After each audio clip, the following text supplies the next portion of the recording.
За та бүхэн трямыг шудраг сүсгийн бүлэг ээж туртаана хийгээд энэ 7 хоногийн улсын хурлын байнгын олон журмын нийцүүлэлтээр хэлцэх судлууд дээр өсөлтийн хамгаалмаас гаргасан. Бид нэр хүүхд хамгааллын тухай, хүүхдийн эрхийн тухай, албан тухайлууд үлэмж хэдрэнгийн барьцааны тухай хуулиуд дээр бол үлгээсээ ажлын хэсэг гаргах болж байна. За өнөөдөр одоо project шийдэл ажиллагаа чиглэлээр үлдээ ажлын хэсэг гаргах байгуулна. Эдийн засгийн төлөвлөлтөд дэмжих тухай хуулийн төслийг оруулж ирэх талаар санаа санаачлаад ярилцж байна. Бид нар бас энэ үлгээсээ улаан гишүүнийг энэ ажлын хэсэг тамилж ажиллуулахаар тогтлоо. За энэ асуудал дээр жоохон ямар байрсууд баримтлах уу, аль нь дэмжигдээд явах уу, эдийн засгийн өршөөлийн хуультайгаа хамт явах юм уу? Эрүүгийн өршөөлийн хуультайгаа хамт явах юм уу? Эдийн засгийн хэлтвэр байдлын хуулийн төвтөр яг юу ойлгож байгаа гэдэг нэрийн зүйлүүд нэлээд байгаа. Тэгэхээр энэ дээр бол одоо туршлагатай гишүүн улааныг томилсон. За улаан гишүүн засгийн газрын өргөн барьсан одоо хуулийн барьж байгаа хуулийн төсөөл за бусад энэ хүрээнд яригдж байгаа асуудлуудыг нэлээсээ ойлгосноо дараа за бүлэгтэрээ ярилцаад бүлгээс нэрийн байрсаар илүү нэрвчлэг гаргах шаардлагатай бол дахиад талаар ярина.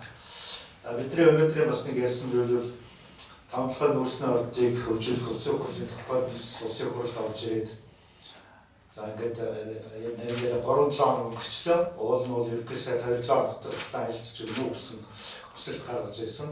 Тэгэхээр энэ асуудал одоо яагаад удчих вэ? Ажлын хэсгийн хоорондын туралдаа юу болов? Яагаад ер нь ингэж чимээгүй болчихв? Гэдэг талаар тодруулах шаардлагатай гэж үзэж байгаа. Ер нь бол эрслийн удирдах зөвлөл гэж юм байгууллага бий. 2012 оны сонгуульд одоо эрслийн мөрөгдлөрөө баталж, нийт дэвшигчдээ баталж, эрслийг сонгуулийн компани ажлын зохион байгуулан орсон эрслийн удирдах дэв байгууллага юм. Тэгэхээр энэ удирдах зөвлөлөөс бас бүлэгт чиглэл өгсөн. Энэ чиглэлээр бол хандлагын ард газрын хөгжүүлэлттэй холбоотой асуудал бол 12 оны одоо сонгуулийн мөрөгдлөртөөгөө нийцж явах ёстой шүү гэдэг юм чиглэл өгсөн. За энэ талаар нь энэ асуудлыг одоо хэлцээрийг ахарж байгаа Монгол Улсын сайд инх сайхнаас албан бичиг явуулж хариу авсан. За инх сайхан сайд бол эрүүлсэн хариудаа эрслийн мөрөнгө хөтөлбөрт одоо тусгагдсан тэр үзэсгэлэн нэг бас одоо хэлцээрийн явцад мөрдөж ажилласан гэсэн ийм одоо албан бичиг явуулсан. За ер нь энэ чиглэлээр бол тухайлан эрслийн одоо бүлгээс өрийн байр суурийг ойрын өдрүүдэд тухайлан оруулж хэвлэл мэдээлэлээр яг энэ чиглэлээр тухайлан ханднаа гэж бид нэр одоо төлөвлөж байгаа. За дараагийн нэг яригдсан зүйл бол Монгол Улсын нэгдсэн төсвийн 16 оны төсвийн хүрээний мэдээлэл 17-8 оны төсвийн төсөөлтөй холбоотой асуудлаар шудраг сэвслийн бүлэг өнгөрсөн 7 хоногийн за 4 дахь өдрийн чуулганы нэгдсэн уралдаанаас завсарлага авсан та бүхэн анзаарсан байх. Энэ асуудалтай холбоотойгоор сангийн сайд Эрдэнэбат болон сангийн амны холбогдох хүмүүсийг байлцуулан нэмэлт тодруулах тайлбар авсан. 16 оны төсвийн төсөөллөөр төсвийн хүрээний мэдээлэл дээр үлээ нухацтай хандах хэрэгтэй. 17-8 ер нь ойрын 3 жилийн төсвийн асуудал бол өөрөө их анхаарал татсан асуудал болоод байна. Яагаад вэ гэвэл Монгол улс 2017 онд томоохон хэмжээний гадаад төлбөр тооцоог үүсгэх хэрэгтэй байгаа. Чингис бондын мөнгө $500 сая. За 2022 онд бас том хэмжээний төлбөр тооцоог үүсгэх нь. За дээрэс нь бусад одоо дотоодын засгийн газрын бонд гаргасны одоо төлбөр төлөх асуудлууд байгаа.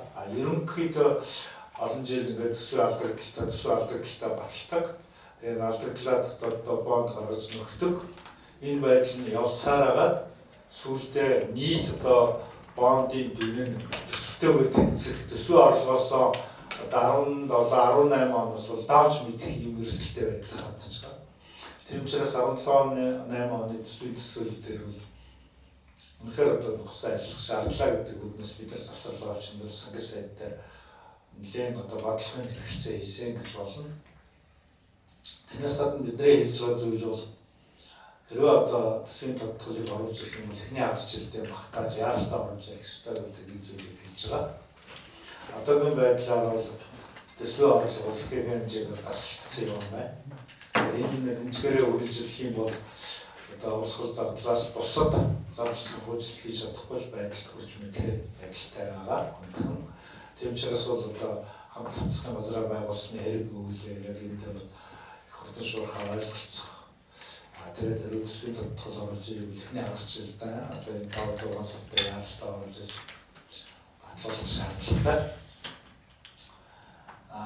Гарын үсэг зурдсан хуучин одоо одоогийн өрийн дүндээ багтаад явж байгаа. Тэгээ гадаад талаас авахаар амлагчсан байгаа өнгөлтэй зээлүүд бас баггүй байгаа. Хятадын өнгөлтэй зээл байна.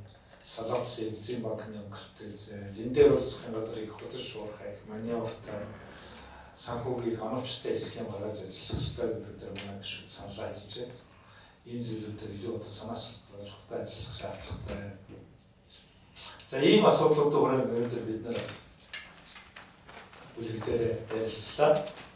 Тэрнээс гадна сонгуулийн хуулийн тогтолцоотой холбоотой асуудлаар томчхон санал солилцсон.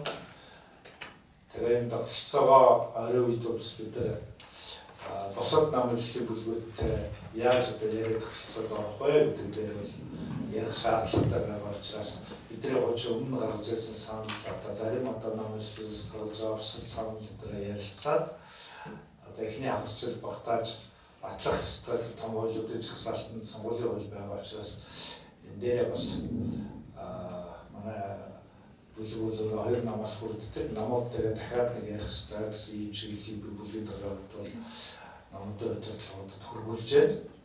Энэ 7 хоногт сонгуулийн тогтолцоогоо бүлэг намууд сан солилцоод тэгээ бүлгүүгээ хэрэглээд 7 хоногоос сонгуулийн тогтолцоотой холбоотой асуудлаар дахин одоо бүлэг оролдож ярилцсанаа гэсэн юм чиглэлтэй. За асуулт байвал зарим нэг асуулт.